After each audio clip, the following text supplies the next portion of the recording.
Hello and welcome to another video from the only channel that you need to not only survive the current apocalypse but actually enjoy. Today's video is going to be about the Easter egg hunt.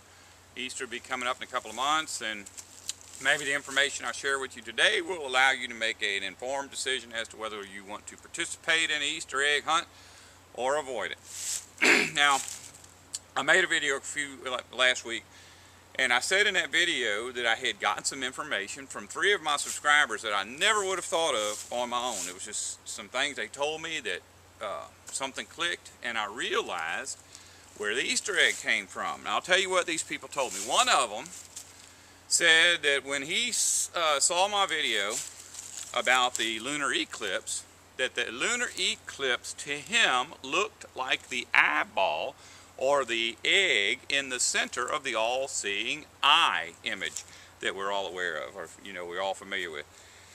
Another one told me that he had looked up in the sky at the moon and he saw 3 airplanes, and when the airplanes approached the moon they started making contrails, and when they got done the moon was in the center of the all-seeing eye, or of the triangle. And then another subscriber, after watching a video where I talked about the star wormwood, and in there I said I really wasn't able to prove what I thought the star wormwood was. In fact, I didn't even want to say anything about it because I just didn't know. And so he wrote me and said the star wormwood actually comes from the phrase Astarte Absinthe, which is the goddess Diana. And so I did a little research on that. Now, these 3 things may not seem to be related, but they are. All the videos that I make are they're very good standalone videos. The information that you get from them, you can understand everything in the video just from what you learned from those videos. However, we're at the point where you really need to watch my previous videos to understand the videos I'm making today.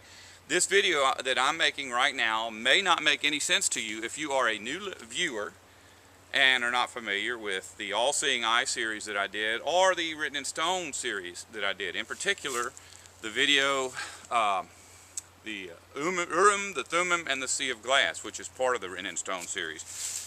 But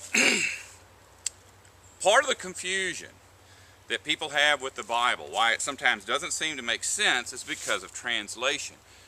And a big part of that is that languages change over time. So the Bible started being written 3,500 years ago, and 3,000 years ago some of the words would have been different than the words that existed 500 years earlier, and we know that from our own culture. You look at some books from the founding fathers and it's like it makes no sense if you try to figure out. Even the letters don't look like our letters today. And if you go back even further to like the Middle Ages, completely different language, and that was not that long ago. So words in the Bible change, and rather than just maintain who those characters were, the translators will assign a different translation to each one of those words, so that a word that changed a teeny tiny bit over a 500-year period would be a completely different word in the English language. And we'll give you some examples. In the book, original book of the Bible, Genesis, Eve is given 2 names.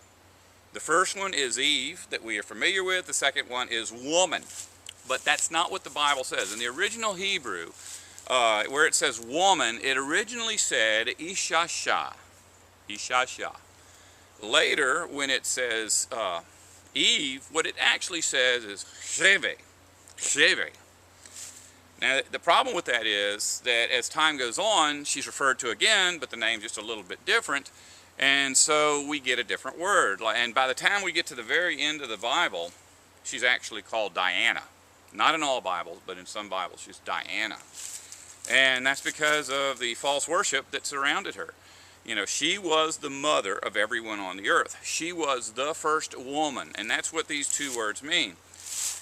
In secular history, what people call mythology, Eve is called the mother goddess, and always associated with her is the moon, that's one thing, and the egg, that's another thing, and her name, which is Ishasha. But like in the Egyptian, she's called Isis, and I suspect, and I've read how that actually would have been pronounced, and it's nowhere near what Ishasha, but Isis, I think, is Ishish. because the next culture to come along was the Assyrians. Their word was similar, and after that was the Phoenicians, the Greeks, the Romans, and us. And as far as the word cheve, all sexual reproduction organs around the world have a word that's like this: hueve, huevos, and that's the egg. In Spanish, it's an egg. And our word ovary actually is another permutation of that. So always through the Bible, Eve is associated with ovaries and eggs. And if you look at the all-seeing eye image, it's a triangle. What it really is an inverted female. It's the inverted female reproductive organs of Eve. If you turn it around, it's the vagina. But the eyeball is not part of the vagina. It's the internal sexual reproductive organs, the ovary or the zygote. And the reason for that is, being that she's the mother of all human beings on the earth, her ovary represents all life on the earth. But also, when human females began to have sex with the fallen angels, they reproduced the Nephilim, and Eve was part of that. And so that's part of satanic worship. Now in the Bible, Eve is always associated with Satan. And in the Bible, Satan is called Satan, but he's also called Baal, the god. Now when we get to the Greek, it talks about Diana that fell from Jupiter. Well, if we look at those words, it's actually what was her name? Astarte? No, it's Artemis. Artemis that fell from Zeus, and Zeus means the god, just in the Roman culture. So it's the same person all the way through. And we get all, and as Eve evolves through the Bible, she's called Astarte, Ashtoreth, Artemis, and in the very end, I just found out from one of my subscribers that that word that we associate with her, which is the star wormwood, is actually Astarte Absinthe. Astarte Absinthe is just Astarte, Ishtar, Easter, or Ashtoreth. So it's the same exact person all the way through. And it's always the moon. Always associated with the moon, always the mother goddess, always associated with the god, the Baal, Zeus. Now here's the deal. If you haven't seen my Written in Stone video series, you're not going to understand what I'm talking about. But prior to the flood, the moon was a different color every 30 days. And instead of coming and tell me that doesn't make any sense, go back and watch the Written in Stone videos. Watch the one called the Urim, the Thummim, and the Sea of Glass, and leave a comment there. Because, you need that to understand this.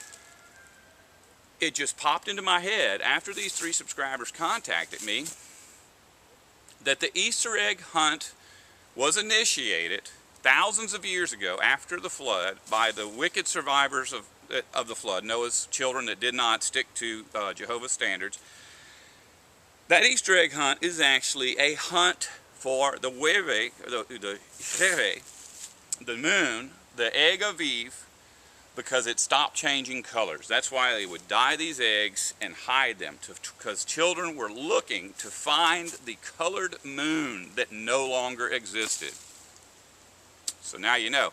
Now I understand if you go do a history check on where the Easter egg hunt started, you will see articles that say that Easter egg hunt started in America in the 1700s. And you'll find other people that say that there are records of Easter egg hunts in the Middle Ages over in Europe.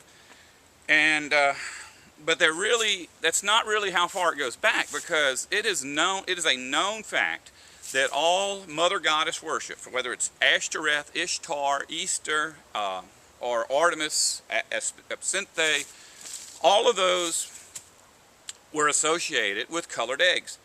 And the stories are all different, but they always have colored eggs. And some of the mother goddess stories, the eggs were colored and given to other people as gifts. And, so there is some differences, but there's always colored eggs all the way through history. There's always the moon, which the moon, if you go back and watch my series, you'll see it used to be all different colors.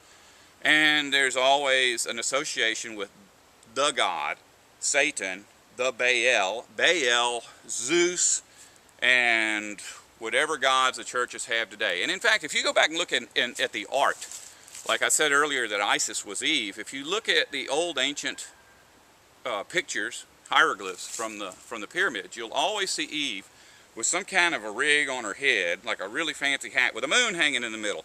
It's the same with all the rest of them. Ashtoreth, Ishtar, Easter, Absinthe, all the way through. It's always associated with the moon. So you can look at that. And even if you look at the pictures, ancient pictures from the Roman Catholic Church, always the mother goddess, which is Mary, that supposedly Mary, the mother of Jesus, you see in art, they always have these angels, and they're always bringing what's called an ankh, which is also from Egyptian art. It's a cross, and always she's associated with eggs. You'll see an egg somewhere in the picture. Either she might be holding a baby, and the baby's curled up into the shape of an egg or whatever, but that's the same exact Ashtoreth or Easter. It represents Satan's domination of the planet, all human life on the planet, as well as the Nephilim. So there you go. Easter egg hunt. You gonna do it this year? Don't want to survive, don't listen to me.